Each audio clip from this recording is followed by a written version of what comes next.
Hello friends, welcome back to my channel food lover মিষ্টি। আজকে এই সময়ের একদম নতুন সবজি এঁচোড়। এই সময় এঁচোড় খেতে খুব ভালো লাগে। যেমন বাজারে দাম বেশি, তেমন খেতেও কিন্তু খুব সুস্বাদু লাগে, তাই না? নতুন এঁচোড় উঠছে, তাই খেতে অসাধারণ লাগে। চলুন আজকে একদম নিরামিষ পদ্ধতিতে কিভাবে সুস্বাদু একটি সুন্দর একটি এঁচোড়ের রেসিপি আপনাদের সাথে শেয়ার করি। পরবর্তীতে আরও অন্য অন্য রকমের এঁচোড়ের রেসিপি শেয়ার করব, তবে আমার চ্যানেলে এটা ফার্স্ট এঁচোড়ের রেসিপি।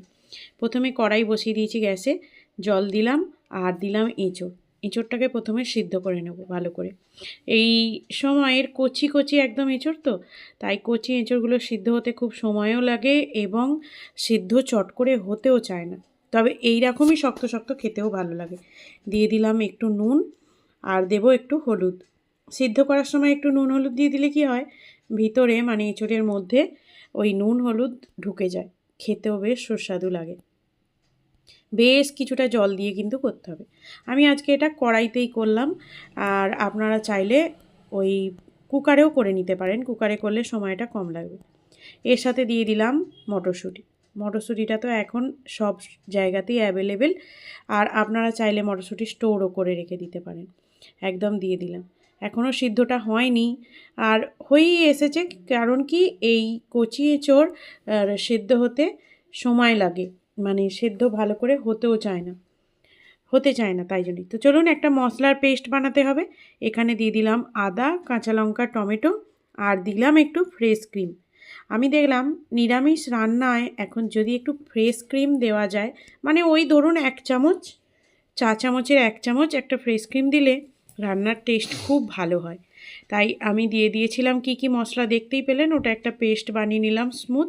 এদিকে এঁচোড়ও সিদ্ধ হয়ে গেছে, সুন্দরভাবে এঁচোড় সিদ্ধ হয়ে গেছে। এবার কড়াই ধুয়ে বসিয়ে দিলাম, আবার দিয়ে দিচ্ছি সর্ষের তেল। রান্নাটা অবশ্যই সর্ষের তেলেই করব। একদম কম উপকরণে কম সময়ে কিভাবে রান্না করা যায়। কড়াইতে ফোড়ন দিলাম শুকনো লঙ্কা, দিলাম গোটা জিরে, দিলাম গোটা গরম মশলা। ফোড়নে রান্নায়, মানে সব রান্নায় বলবো না, রান্নায় একটু গোটা গরম মশলা ফোড়ন দিলে রান্নাতে একটা আলাদাই টেস্ট লাগে।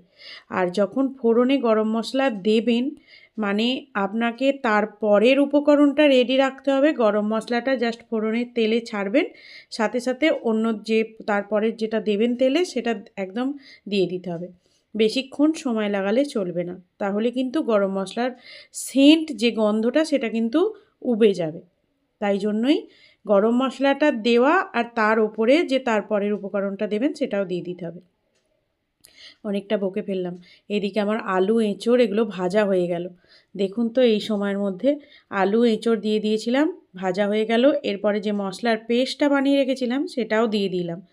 এটা দিয়ে গ্যাস কিন্তু কম করে, নুন যেহেতু আগে দেওয়া ছিল, তাই নুনটা পরিমাণ মতো বুঝে দিতে হবে। এরপরে দিলাম হলুদ গুঁড়ো, দিলাম জিরে গুঁড়ো, দিলাম ধনে গুঁড়ো, দিলাম কাশ্মীরি মির্চ পাউডার।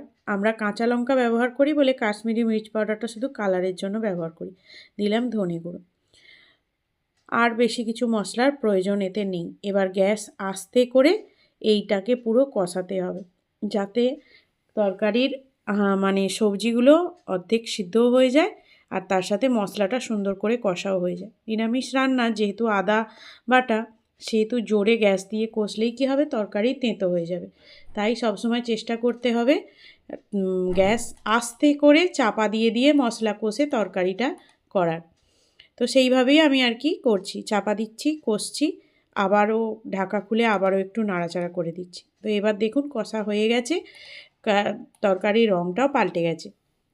এবার দিয়ে দিলাম জল। মিক্সির বাটিটা ধুয়ে ফার্স্ট জল দিলাম, তারপরে আরও একটু পরিমাণ জল দিয়ে এটাকে সিদ্ধ হতে দেবো। কারণ আলুটা তো আর সিদ্ধ করা হয়নি, এঁচোড়টা সিদ্ধ হয়েছে কিন্তু আলুটা তো আর সিদ্ধ করা হয়নি, তাই আলুটাকে সিদ্ধ করতে দেব।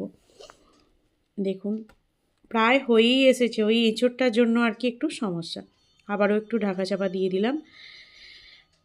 এই দেখুন কত সুন্দর তেল ছেড়েছে। আমি অল্প তেল মশলাতেই রান্নাটা করলাম, খেতে কিন্তু খুবই সুন্দর হয়েছিল। সত্যি বলছি, ফ্রেশ ক্রিম দেওয়ার জন্য তরকারির টেস্টটা একটু অন্যরকমই লাগছিল। যেহেতু নিরামিষ তরকারি, একটু ভালো করে না করলে কিন্তু খেতে ভালো লাগে না। যখনই করবেন একটুখানি ফ্রেশ ক্রিম, আমি বলছি না খুব বেশি, একটা প্যাকেট ফ্রেশ ক্রিম আনলে অনেক দিন চলে যায়।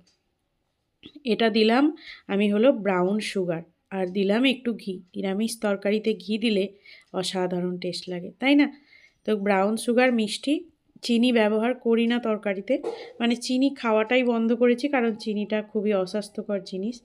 ওই গুড়, জাগেরি পাউডার এনে রেখেছি, সেই জাগেরি পাউডারই অল্প একটু দিলাম, আর একটু ঘি। আর এবার নামানোর সময় হয়ে গেছে, দিয়ে দিলাম ধনেপাতা কুচি। আর তো এই কটা দিনই ধনেপাতা পাওয়া যাবে, তারপর আর ধনেপাতা পাওয়া যাবে না। চলুন এবার সার্ভ করে নিই। রেডি হয়ে গেল এঁচোড় আলুর কালিয়া, একদম অনুষ্ঠান বাড়ির মতো নিরামিষ তরকারি, অসাধারণ হয়েছে, অবশ্যই ট্রাই করবেন। আজকের মতো এখানেই শেষ করলাম, দেখা হচ্ছে নতুন রেসিপি ভিডিও নিয়ে। কোনো কিছু যদি রেসিপি দেখতে চান অবশ্যই জানাবেন। তাহলে এখানেই শেষ করলাম, ভালো থাকবেন।